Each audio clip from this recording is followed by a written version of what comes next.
लौ यो कहिले आयो ओइ यो कहिले आयो बाबु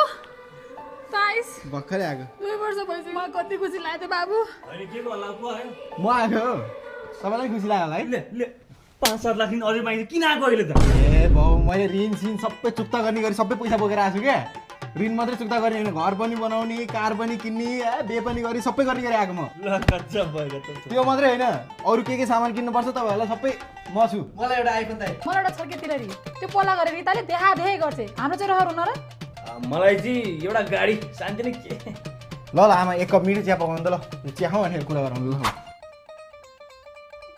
मेरो चाहिँ अब विदेश जाने सोच छैन हेर्नुभयो म त यहीँ बिजनेस गर्ने हो होइन बिजनेस गर्नुभन्दा अगाडि चाहिँ टक्क बिएसए गर्नु पऱ्यो अनि घर पनि ठुलो बनाउनु पऱ्यो अर्को घर बनाउनु पऱ्यो भाउ अहिले घर बनाउनु कति लाग्छ पैसा भन्नु त त्यही धेर लाग्दैन 3.5-4 करोड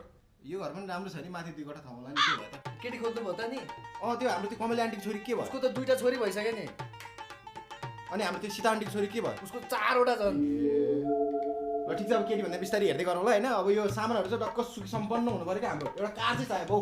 के छ कार के छ अहिले कति जति पर्छ कारलाई अब दामी नै गाडी हेर्ने भने चाहिँ त्यही 1.5 करोड टाइट बाउ कहाँ त्यत्रो पर्छ अहिलेको जमानामा 50-60 लाखमा त कस्तो बब्बाल दामी गाडी आउँछ क्या बाउ दामी आउँछ दामी नै आउँछ नि बब्बाल फिचर भएको गाडी आउँछ नि त है ए त्यसपछि जाउँ न त हामी 3जना जाउँ न त कार हेर्नु जाउँ अहिले सुन न त नि यो हो नि त गाडी भने यो महेन्द्रको B6 भित्र गएर हेरौँ न त इन्टेरियर चाहिँ एकदम दामी छ है कान्छ यसको फिचरहरू के छ अरे फिचर्सको त के कुरा गर्नु दाइ यो त एकदमै पावरफुल गाडी भइहाल्यो त्यही माथि फ्युचरिस्टिक डिजाइन छ क्या दाइ अनि त्यही माथि अटो पार्किङ लगायत अझ थुप्रै एआई सिस्टमहरू छ क्या दाइ यसमा अहिले त पेट्रोलको जमाना गइसक्यो अझ यो त इभी गाडी हो क्या यसमा त वायरलेस चार्जिङ पनि हुन्छ लगायत यसमा अझ धेरै थुप्रै फिचर्सहरू छ क्या दामी छ त फिचर तर ड्याडी अब गाडी भनेको तपाईँले नै चलाएर हामीले खासै चलाएको छैन अब हामी 2 दाजुभाइको तर्फबाट यो तपाईँलाई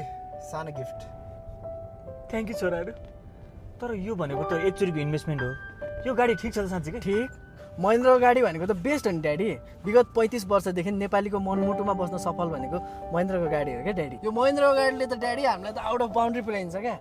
महेन्द्रको गाडी भनेको अनलिमिटेड लभ अनलिमिटेड नेपाल हो क्या ड्याडी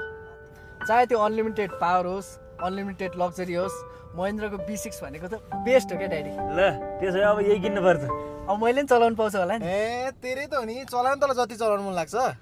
घरमा भएको स्कुटर